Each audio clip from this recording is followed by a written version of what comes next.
കൊല്ലം ജില്ലയിലെ കുണ്ടറ എന്ന ചെറിയ ടൗൺ. അവിടെ ഏറെ വർഷമായി ജീവിക്കുന്നവരാണ് പുഷ്പലത.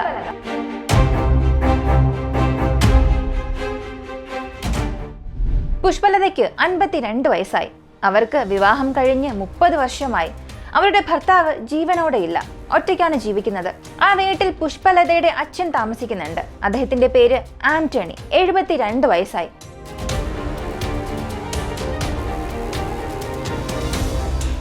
പുഷ്പലതയ്ക്ക് ഒരു മകനുമുണ്ട്. അവന്റെ പേര് അഖിൽ കുമാർ. അവൻ 25 വയസ്സ്.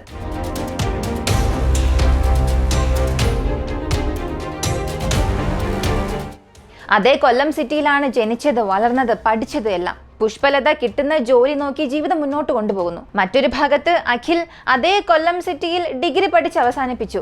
കിട്ടുന്ന ജോലിയൊക്കെ ചെയ്യും, അതല്ലെങ്കിൽ സുഹൃത്തുക്കളുമായി കറങ്ങി നടക്കും. തന്റെ അമ്മയെ നോക്കണം. അമ്മ ഒരുപാട് കഷ്ടപ്പെടുന്നുണ്ട്, മുത്തശ്ശനും കഷ്ടപ്പെടുന്നുണ്ട്. അച്ഛനില്ലാത്ത കുടുംബമാണ്. ഇങ്ങനെയുള്ള യാതൊരു ദുഃഖവും അവന് വന്നിട്ടേയില്ല.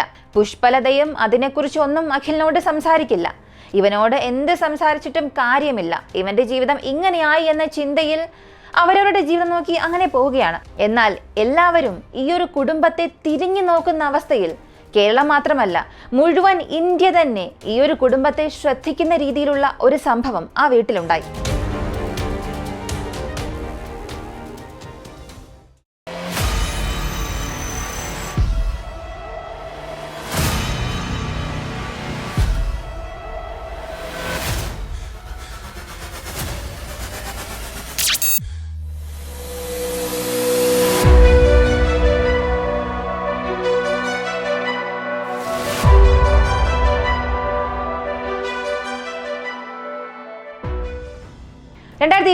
ഓഗസ്റ്റ് മാസം 17-ാം തീയതി രാത്രി 8 മണിയായിട്ടുണ്ടാകും.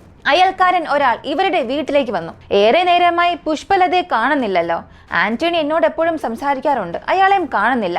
എവിടെ പോയി എന്ന് ചിന്തിച്ച് ഏറെ സമയമായി വാതിൽ മുട്ടിക്കൊണ്ടിരുന്നു.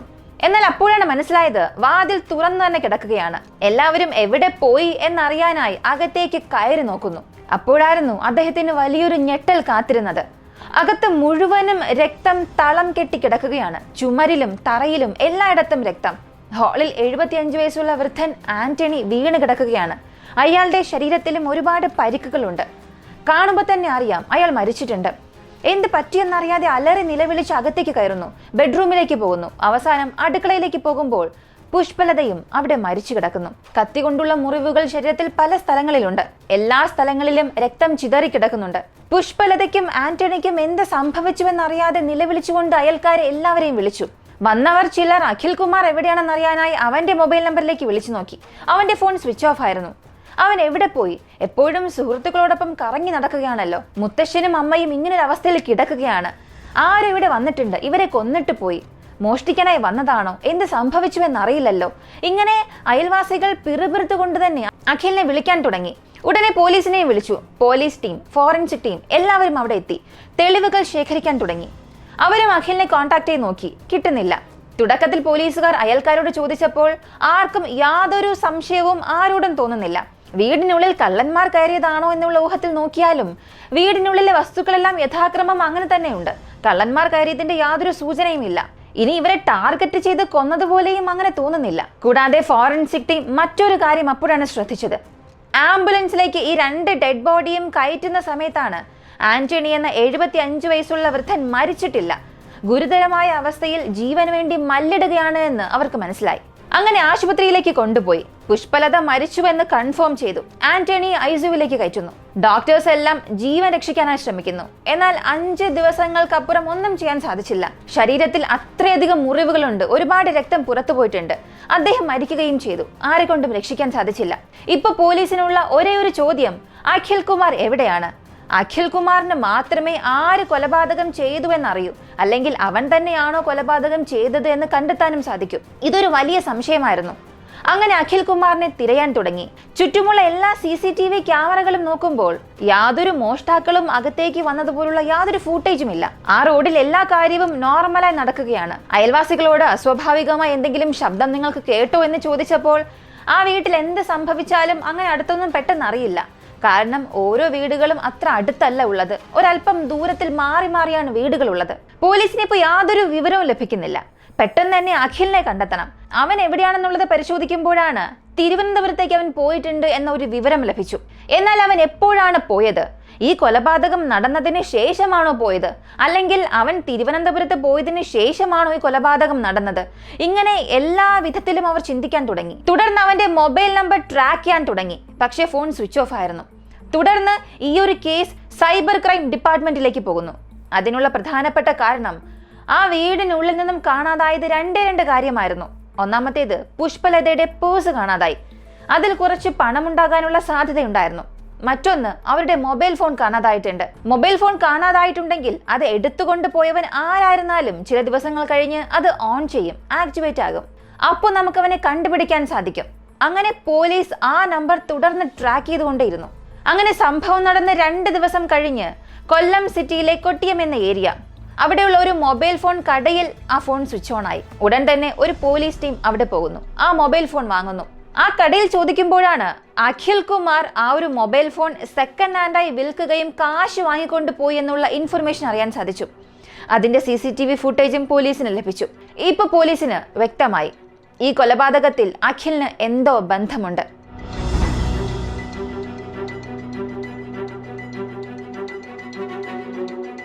ഉടൻ തന്നെ ഒരു സ്പെഷ്യൽ ടീം ഫോം ചെയ്ത് തിരുവനന്തപുരത്ത് അന്വേഷണം ആരംഭിച്ചു.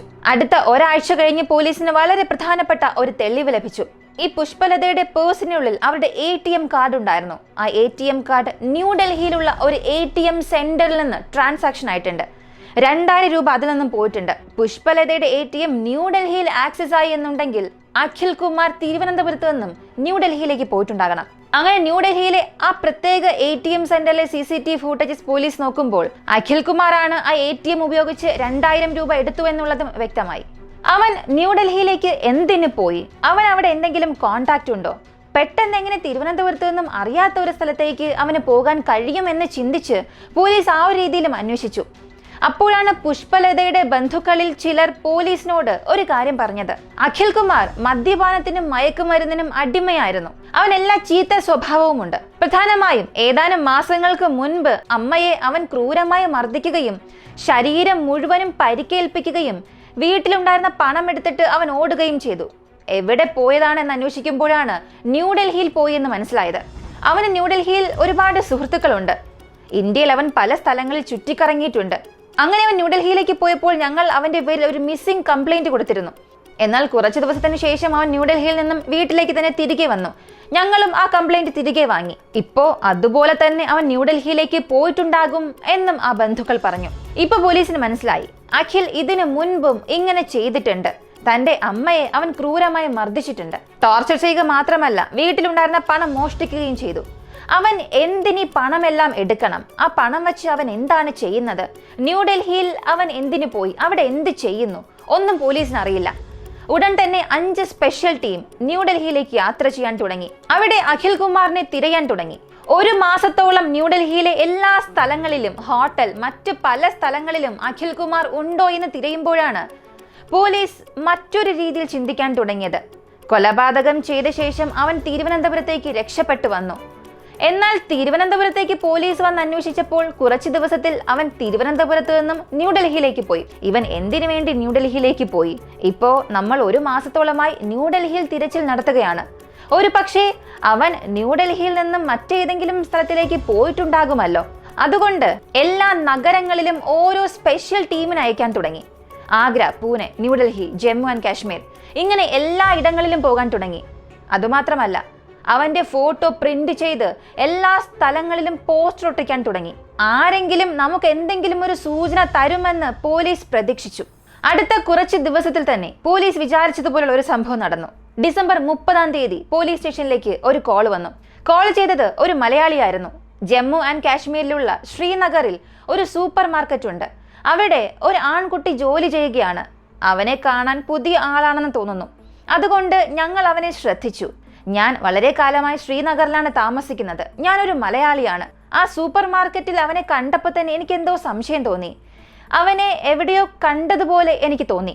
അപ്പോഴാണ് ഒരു ടൂറിസ്റ്റ് ബസ്സിൽ ഒട്ടിച്ചിരുന്ന പോസ്റ്ററിനെ കുറിച്ച് ഞാൻ ഓർത്തത്.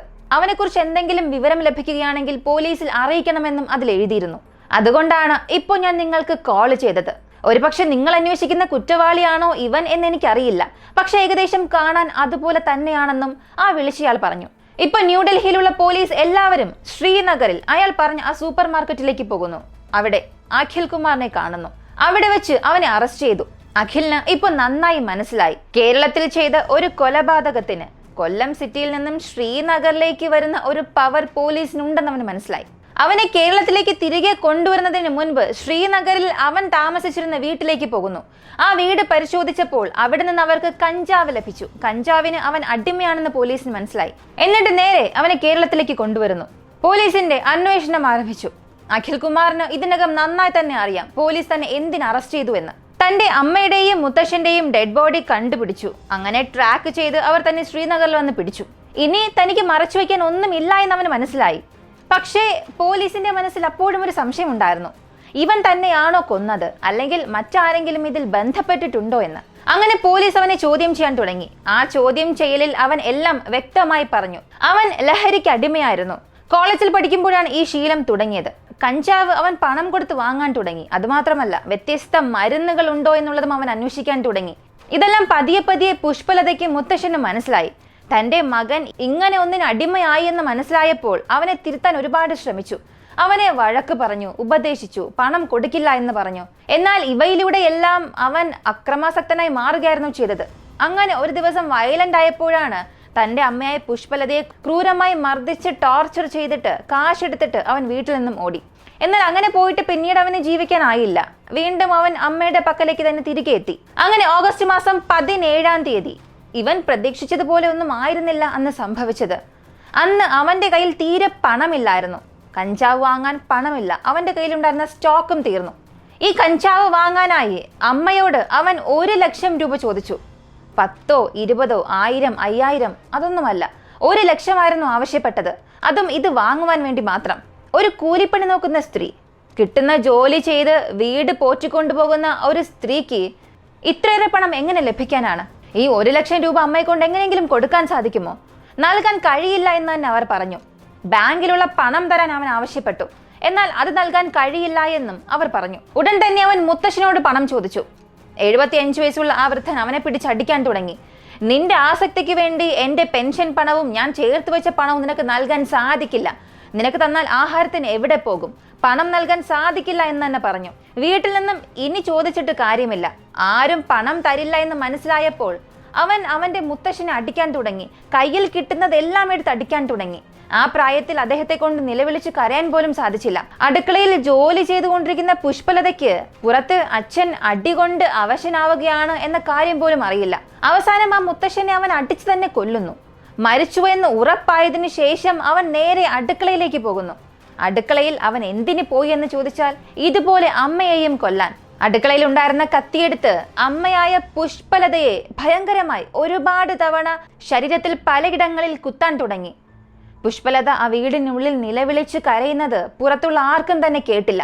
അമ്മയും അതേ സ്ഥലത്ത് തന്നെ മരിച്ചു. ഇവനിതെല്ലാം ചെയ്യുമ്പോൾ അവൻ ലഹരിയിലായിരുന്നു.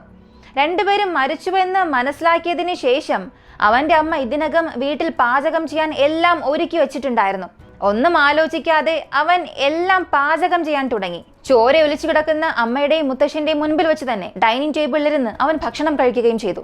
ആ സമയത്ത് മ്യൂസിക് പ്ലെയറിൽ വളരെ ശബ്ദത്തിൽ സംഗീതം വച്ച് അവൻ ആസ്വദിച്ച് ഭക്ഷണം കഴിക്കുകയായിരുന്നു. എല്ലാം കഴിഞ്ഞ് തന്റെ അമ്മയുടെ പേഴ്സ്, മൊബൈൽ രണ്ടും എടുത്തുകൊണ്ട് അവൻ അവിടെ നിന്നും രക്ഷപ്പെട്ടു. അമ്മയുടെ മൊബൈൽ ഫോൺ ഒരുപാട് സമയം തന്റെ കയ്യിൽ വച്ചിരിക്കാൻ സാധിക്കില്ല എന്ന് മനസ്സിലാക്കി അവൻ കൊട്ടിയത്തെ ഒരു മൊബൈൽ ഷോപ്പിൽ അത് വിൽക്കുന്നു. പണം വാങ്ങി തിരുവനന്തപുരത്തേക്ക് പോയി. അവിടെ നിന്നും ട്രെയിൻ കയറി ന്യൂഡൽഹിയിലേക്ക് പോയി. ഡൽഹിയിൽ നിന്നിട്ട് വേറെ കാര്യമില്ല, പണം വീണ്ടും വേണം. അമ്മയുടെ പേഴ്സിലുണ്ടായിരുന്ന കാശെല്ലാം തീർന്നു. ATM-ൽ നിന്നും പണം പിൻവലിച്ചു. ആ ATM-ൽ ആകെ 2000 രൂപ മാത്രമേ ഉണ്ടായിരുന്നുള്ളൂ. അവൻ അതും എടുത്തു. എന്തായാലും ആ 2000 രൂപ എടുത്തു കഴിഞ്ഞാൽ തന്നെ പോലീസ് പിടിക്കുമെന്ന് അവന് മനസ്സിലായി. അതുകൊണ്ട് തന്നെ ന്യൂഡൽഹിയിൽ നിന്നും അവൻ നേരെ ശ്രീനഗറിലേക്ക് പോയി. പോലീസിന്റെ പക്കൽ നിന്നും എളുപ്പത്തിൽ രക്ഷപ്പെടും എന്നവൻ ചിന്തിച്ചു. പക്ഷെ ചുറ്റുമുള്ള ജനങ്ങളിൽ ഒരാൾ തന്നെ പിടിച്ചു കൊടുക്കുമെന്ന് അവൻ ഒരിക്കലും ചിന്തിച്ചില്ല. ഉടൻ തന്നെ പോലീസ് കുറ്റപത്രം തയ്യാറാക്കി. ഇവനിപ്പോ റിമാൻഡിലാണ്. ഈയൊരു സംഭവം നടന്നത് ഓഗസ്റ്റ് മാസം 17-ാം തീയതിയാണ്. 4 മാസത്തിന് ശേഷം ഈ ജനുവരി മാസം 2-ാം തീയതിയാണ് അഖിൽ കുമാറിനെ ശ്രീനഗറിൽ വെച്ച് പോലീസ് അറസ്റ്റ് ചെയ്തത്. ഈ 4 മാസത്തോളം 5 പ്രത്യേക ടീമുകൾ പല ഭാഗങ്ങളിൽ ചെന്ന് നോർത്ത് ഇന്ത്യ മുഴുവനും ഇവനെ തിരയുകയായിരുന്നു. അവരുടെ കഴിവിനെ തീർച്ചയായും പ്രശംസിച്ചേ മതിയാവുകയുള്ളൂ. അടുത്ത് അഖിൽ കുമാറിനെ കോടതിയിൽ ഹാജരാക്കി പോലീസിന്റെ പ്രൊസീഡിങ്സ് എല്ലാം അവസാനിച്ച് എത്ര വർഷങ്ങൾക്ക് ശേഷമാണ് അവന് ശിക്ഷ ലഭിക്കുക എന്നുള്ളത് ഒരു വലിയ ചോദ്യം തന്നെയാണ്.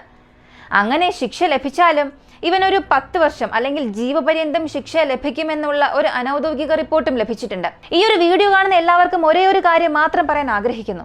ലഹരി എന്ന കാര്യം എത്രത്തോളം എക്സ്ട്രീം ലെവൽ വരെ എത്തിക്കുമെന്നുള്ളത് ഈ ഒരു സംഭവം നിങ്ങൾക്ക് മനസ്സിലാക്കി തന്നിട്ടുണ്ടാകും. നിങ്ങളിൽ പലരും പറയും, ഞാൻ മയക്കുമരുന്നിനൊന്നും അടിമയാകില്ല, വെറുതെ ഒന്ന് മദ്യപിക്കും, സിഗരറ്റ് വലിക്കും, ഇതൊന്നും ഒരു തെറ്റല്ല എന്ന്. എന്നാൽ ഈ സ്വഭാവം തന്നെയാണ് നിങ്ങളെ പടിപടിയായി മുകളിലേക്ക് കൊണ്ടുപോകുന്നത്. പിന്നെ കഞ്ചാവിനും മറ്റു പല വസ്തുക്കൾക്കും നിങ്ങൾ അടിമയാകാൻ തുടങ്ങും. അപ്പോഴാണ് നിങ്ങൾ അതിന് ഇരയായി മാറുന്നത്. ചിലർ പറയും, ഇതൊരു ശീലം മാത്രമാണ്, ഇതൊന്നും ഒരു ദുശീലമേ അല്ല, മോശമായ സ്വഭാവം അല്ല എന്ന് പറയുന്നവർ ഒരുപാട് പേരുണ്ട്.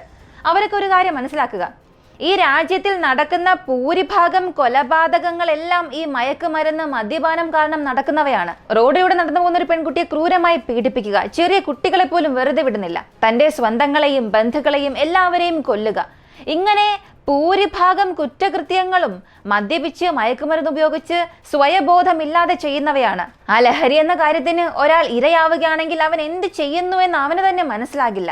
അപ്പൊ പിന്നെ അതെങ്ങനെയാണ് ഒരു ശീലമല്ലേ, ഒരു മോശം സ്വഭാവം അല്ല എന്നൊക്കെ പറയാൻ സാധിക്കുക? അതും ഒരു ദുശീലം തന്നെയല്ലേ? ദയവ് ചെയ്ത് നിങ്ങൾ ഇങ്ങനെയുള്ള ഏതെങ്കിലും ദുശീലത്തിലാണെങ്കിൽ അത് പെട്ടെന്ന് തന്നെ അവസാനിപ്പിക്കുക. ഇന്നത്തെ കാലത്ത് ദുഃഖമായിരുന്നാലും സന്തോഷമായിരുന്നാലും ഏത് സാഹചര്യത്തിലും മദ്യപാനം, കഞ്ചാവ്, ഡ്രഗ്സ് ഇങ്ങനെ എല്ലാ കാര്യങ്ങളും നിങ്ങൾക്കുള്ളിലേക്ക് വന്ന് നിങ്ങളുടെ ശരീരത്തിനെയും അത് ദോഷമാക്കുന്നു. നിങ്ങൾക്ക് ചുറ്റുമുള്ളവരെയും നിങ്ങളുടെ കുടുംബത്തെയും അത് നശിപ്പിക്കുന്നു. നിങ്ങളും നിങ്ങളുടെ കുടുംബവും നന്നായിരിക്കണമെന്ന് ചിന്തിക്കുന്നവരാണ് നിങ്ങളെങ്കിൽ ഇങ്ങനെയുള്ള ആസക്തികളിൽ നിന്നും മാറി തന്നെ നിൽക്കുക. ഇങ്ങനെയുള്ള കാര്യങ്ങൾക്ക് ഗവൺമെന്റ് എന്ത് തീരുമാനം എടുക്കുമെന്ന് നോക്കിയാൽ അവർ ഇതിൽ നിന്നും ലാഭം മാത്രമാണ് കാണുന്നത്. ഇത് കാരണം മദ്യപിക്കുന്നവരുടെ എണ്ണം കുറയുകയല്ല, കൂടുകയാണ് ചെയ്യുന്നത്. ഇവർ ചിന്തിച്ചാൽ മാത്രം മതി നമ്മുടെ രാജ്യത്ത് നടക്കുന്ന പകുതിയിലേറെ കുറ്റകൃത്യങ്ങൾ ഈ മയക്കുമരുന്ന് മദ്യപാനം കാരണം നടക്കുന്ന എല്ലാ കുറ്റകൃത്യങ്ങളും അവസാനിപ്പിക്കാൻ സാധിക്കും. എന്നാൽ എന്തുകൊണ്ട് എടുക്കുന്നില്ല? ഇത് വെച്ചുകൊണ്ട് എന്തുകൊണ്ട് ഇവർ ലാഭം മാത്രം നോക്കുന്നു? ഇതും ഒരു വലിയ ചോദ്യം തന്നെയാണ്.